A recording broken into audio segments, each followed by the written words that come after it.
Hey everybody, Economic Ninja here. I hope you're doing great. So this morning we're going to talk about real estate, and I'm going to tell you about the why this time is different, how it will be that much worse. And the reason why I want to tell you about that is because I want to show you, even if you have a home or rentals and you're in fear of them falling in price, you have nothing to worry about there, right? Because if you bought your home right and you can pay the payment, first off, you're good, right? Because during a housing crash, rentals usually go up in value, or not the actual value of the building, but the rents, right? Because there's less places for the people that are getting kicked out of their homes to go and find to rent, right? During that transition period.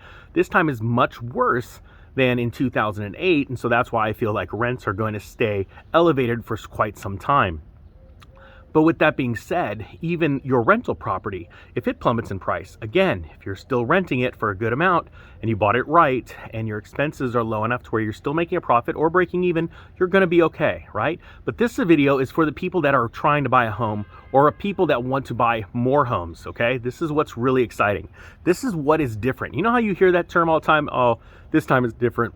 Housing's not going to crash like it was because of this, and this factor. I'm going to tell you the same thing. This time is different, and this real estate crash will be like you're on cocaine. Sorry about the autofocus, guys. I don't know what's going on with my camera. Ooh, Extreme Ninja trying to focus in. So, in the last housing crash, you had no such thing as Airbnb or VRBO. All right? I want you to think about that for a second. In this last housing run-up, we had people, and it got so lucrative, corporations got involved, and then it was even more lucrative, and people made more corporations to buy homes and turn them into hotels. All right? Now, you know that I've talked about it before. During an economic collapse, you start to see the indicators early on. I'm talking about years prior to the crash, because the first thing you see is costs go up because of a wealth effect, right? Because real estate's going up in value, people are borrowing against the value of that real estate, and they're going and taking in that money, and it's a wealth effect, right? They're going out and spending in the real economy. So it causes all prices to go up a little bit at a time, right? In 2007, 2006, we saw the same thing. We saw people buying up cars that they couldn't afford, like SUVs and all that kind of crap, right? But eventually we started to see prices rise. And so it puts that pressure on people. This time is really interesting because interest rates and home prices have risen so fast, people can't even go and access a lot of their money, their money that they have tied up now in real estate, because they're going to be paying such higher rates on that money, okay? We saw rates rising in 2004 to 2006. But the thing is, on a percentage basis, they didn't rise like they have now. So that psychological damage is there, and a lot of people are not able to tap into that money. Now, if they are, and there are people that are doing cash out refis at much higher rates, that's a sign that they're in very serious financial trouble, okay? Because there's not a lot of people that can take that money out and make even more money doing other things, unless you're speculating even more at the top of real estate bubble. We all know how that ends, all right? But so you have this issue where when a real estate crash starts, it starts with subscription services. I tell you, the low-hanging fruit, the things that people just don't need, the disposable income. And I use Netflix, Disney, online, Amazon accounts, things like that as an example, because that's like, $20 here, $30 there. Magazine subscriptions used to be the real killer sign back when I was investing in real estate in the early 2000s, because as that starts to fall off a cliff, then that's just, what do you need? You need more pictures in a magazine. You need that thing showing up and paying that money. No, people would, that would be the first thing that would go. Then the second thing that would go would be travel and leisure. People would take less vacations per year. They'd spend less on vacations, things like that. So that's the second thing, right? Well, right now you have a perfect storm in real estate, because VRBO, you're hitting the travel and leisure really hard.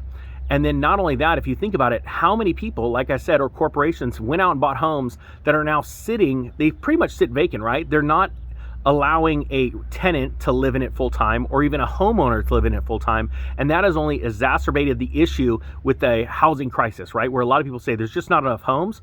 Well, simply put, if you'll go on Airbnb, and if any of you guys know the numbers, please put it in the comment section. How many Airbnbs are registered in the country? How many VRBOs are registered in the country? And those are just two companies. There are other companies that have sprung up during this boom that take care of, the application for, people being able to locate and pay and facilitate the management of a vacation rental, right? So it's not just those two companies, it's tons.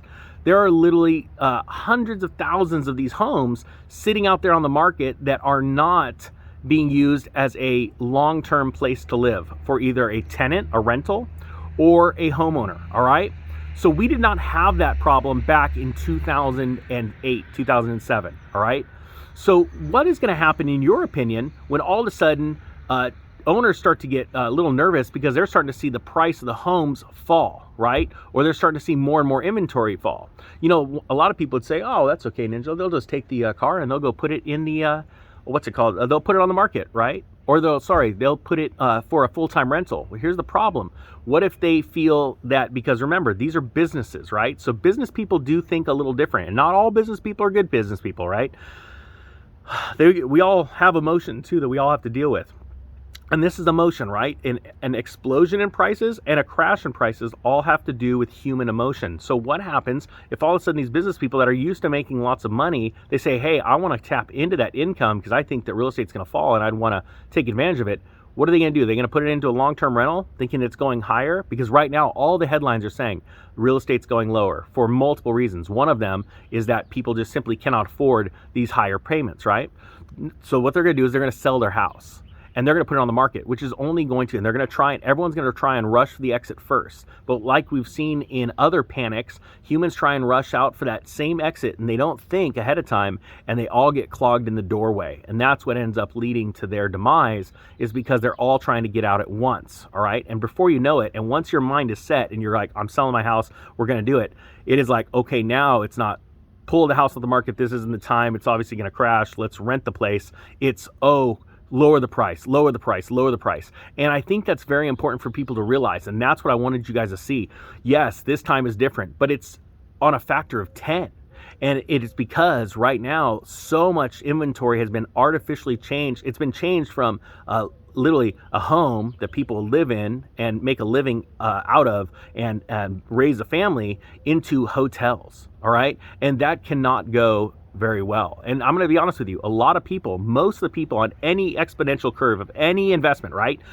The 2/3 of the people that bought at the top, the last third of the top, because it took them so long to be convinced, okay, this is a great idea. Okay, I can't lose. Okay, this time is different. It's not going to be like the last time. And that's straight up emotion, okay? So it's those last 2/3 of the people that are going to be selling like crazy, because the people that got into Airbnbs, VRBOs, things like that, they bought it so long ago, they have so much cushion in their price, they're going to be able to weather the storm, or they're going to change their position, right?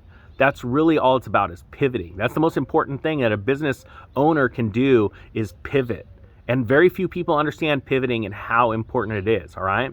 Okay, guys, I hope you got something out of this. If you got a VRBO or an Airbnb, put it in the comment section. Let me know what you're thinking, because I really like this topic, because I think this is going to be an amazing opportunity, because I think it is going to cause a major windfall in real estate as the market starts to panic. All right, guys, that being said, the Economic Ninja is out.